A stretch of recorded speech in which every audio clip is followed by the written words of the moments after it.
where all my old appliances get relegated. There's my food processor, a toaster, for God's sakes. Am I likely to ever use a toaster again?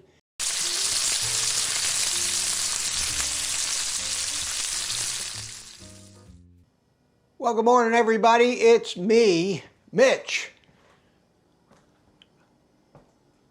Just a quick video talking about air fryers. I think air fryers have been the bane of my existence. On one hand, and on the other hand, maybe one of the most useful tools I've ever had since I first started doing carnivore.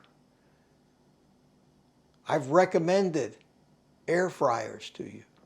I have these air fryers or links to these air fryers on the Stuff I Use page on my website. I get a lot of questions about air fryers. Many of you ask me over and over again, which one do you recommend? My answer, unfortunately, is which one do I recommend? At what particular point in time? I have never seen a product where they keep coming out with new and improved versions, different manufacturers, sending me emails wanting me to feature their particular air fryer. I guess air fryers are very popular and everybody wants to make new ones. I've had real air fryer adventures on this channel. I bought a Z-Star, if you remember. It was cheap. It was $120 something. It was great. I still have it. I still use it.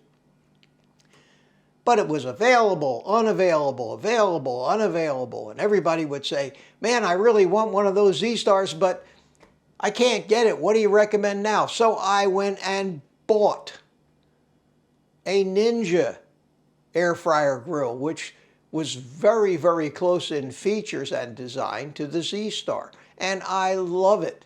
And I still use it today.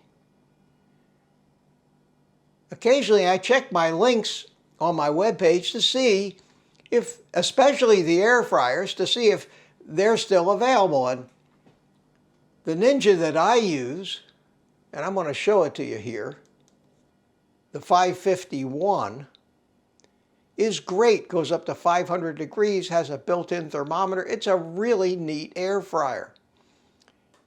When I first recommended it, it was $169, and I bought one because I like to buy and use and test any of the products that I put on my website, because the name of the page is the Stuff I Use. You know, I kind of put my money where my mouth is. Now, I've bought a lot of crap that I don't recommend because it turned out to not do the job. But when it comes to air fryers, I've been very happy. Now, I'm beginning to have a graveyard here because, and I'm going to take you for a little walk now, the first air fryer that I bought was a Cuisinart. And now it's relegated to the room where I store my old bathroom, my one spare bathroom I have, where I store my model airplanes and 3D printers and all kinds of stuff that it's just kind of like a catch-all closet. And there it sits, right down there, a digital Cuisinart, relatively expensive, air fryer combination, toaster oven, and it's a beautiful appliance, and it worked great. And that was my first air fryer. I ended up not using it a lot because you can't clean the thing. God, my God, what a mess it was to clean. So I said, you know, this is ridiculous. And everybody was recommending the basket style. So I bought a Cosori, and there it is. A Cosori air fryer, and it's relegated to this cabinet I have under my island, where all my old appliances get relegated. There's my food processor, a toaster, for God's sakes. Am I likely to ever use a toaster again? And not one, but two Cosori basket air fryers. Why do I have two, you ask? Because they had a recall on the first one. And they required that I cut the power cord off of it and send it back to them so they could replace it with a second one that didn't catch on fire and burn up people's houses.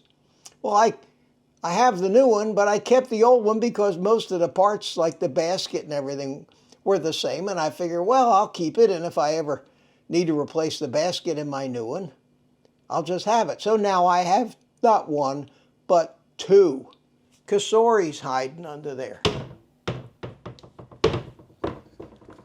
My Z-Star is sitting here in this cabinet. And there it is. And it's a great air fryer, and I can grab it out of here and I use it. I use it. Also, in this same cabinet, I happen to have my vacuum sealer graveyard. Back here is a food saver. Terrible design. Worked intermittently. Real pain in the ass. And then I had the new food saver that I bought and recommended for a while and used, and it worked more reliably than this taller, more expensive model, which I don't think they sell anymore. And I used that until WeVac convinced me that I should take one of their air fryers, excuse me, not air fryers, their vacuum sealers, and they sent me this CV12. I did the review, and I'm hooked on these chamber style. So I've got that, and then they decided they wanted me to review their smaller CV10. I love that too. So now relegated to my counter of the things that I use most. My Ninja, which,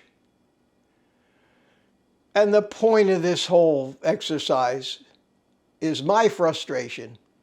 Checking out my link today to this Ninja air fryer, they had lowered the price back to $169.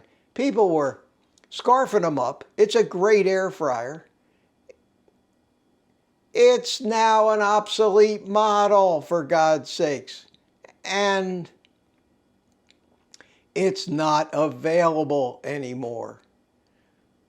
If I had any hair, I would have pulled all of it out by now. So here I am. Here I am. I took the link to the Z-Star off of my recommended products because I don't think it's ever going to become available again. Those of you who have the Z-Star are lucky. For the money, it's a great appliance. I've taken the link down to this new Ninja because it's not available anymore. And I've replaced that link with what I think would be the best air fryer based on my experience with all of these brands. And it's the new Ninja 7-in-1 combination grill. And the difference between this one and the one that I have is it's an actual grill and griddle, and the grill has its own heating elements in it. So you can use it almost as a flat top grill with the lid open as well as all the air fryer functions. So I think, now, I guess I'm probably going to have to buy one. But God, you can see why I hate to buy yet another air fryer. I have 5 air fryers now, all of which still work. Even the one that Kasori replaced, the old one that they said was a fire, even that one still works, although I'd never use it again. So I'm about to maybe go into a new line of work, open up a storefront, and call it Mitch's Used Appliance Store.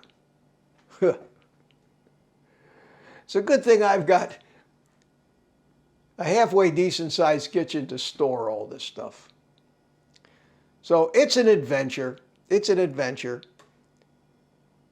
I'm flattered that so many of you actually rely on my opinion on these things. And from what I've heard so far, I haven't steered any of you wrong. So if you're in the market, if you don't already have one, if you're in the market for an air fryer,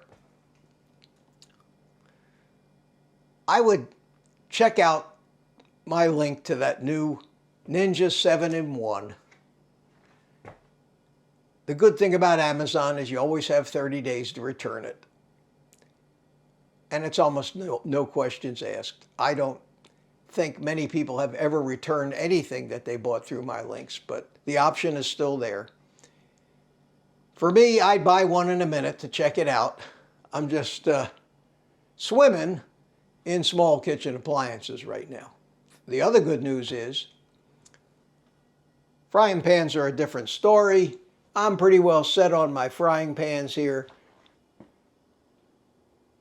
I love my carbon steel Debye and the Mueller non-stick stone ceramic coated one. For about 30 bucks, I buy one of those new every year just because it discolors. This one I have here now is maybe a little more than a year old. Works great. No bad chemicals.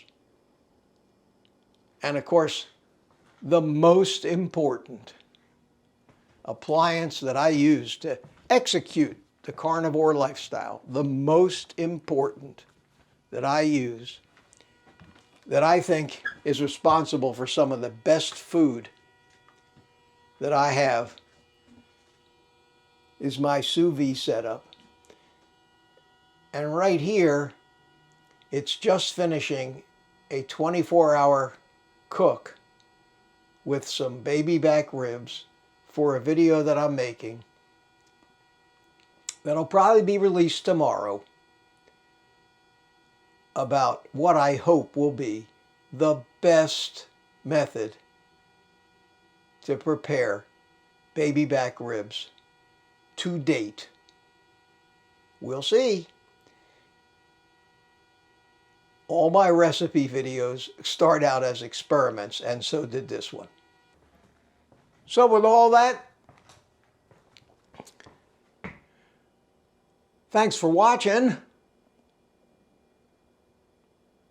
For links to any of these things that you've seen, go to my website at oldguycarnivore.com, click on the links to stuff I use page, and it's all there. From all the appliances, frying pans, kitchen gadgets, tools, cameras, and even my exercise equipment. Kind of a synopsis of how I do carnivore. Take the rest of the day off and eat meat.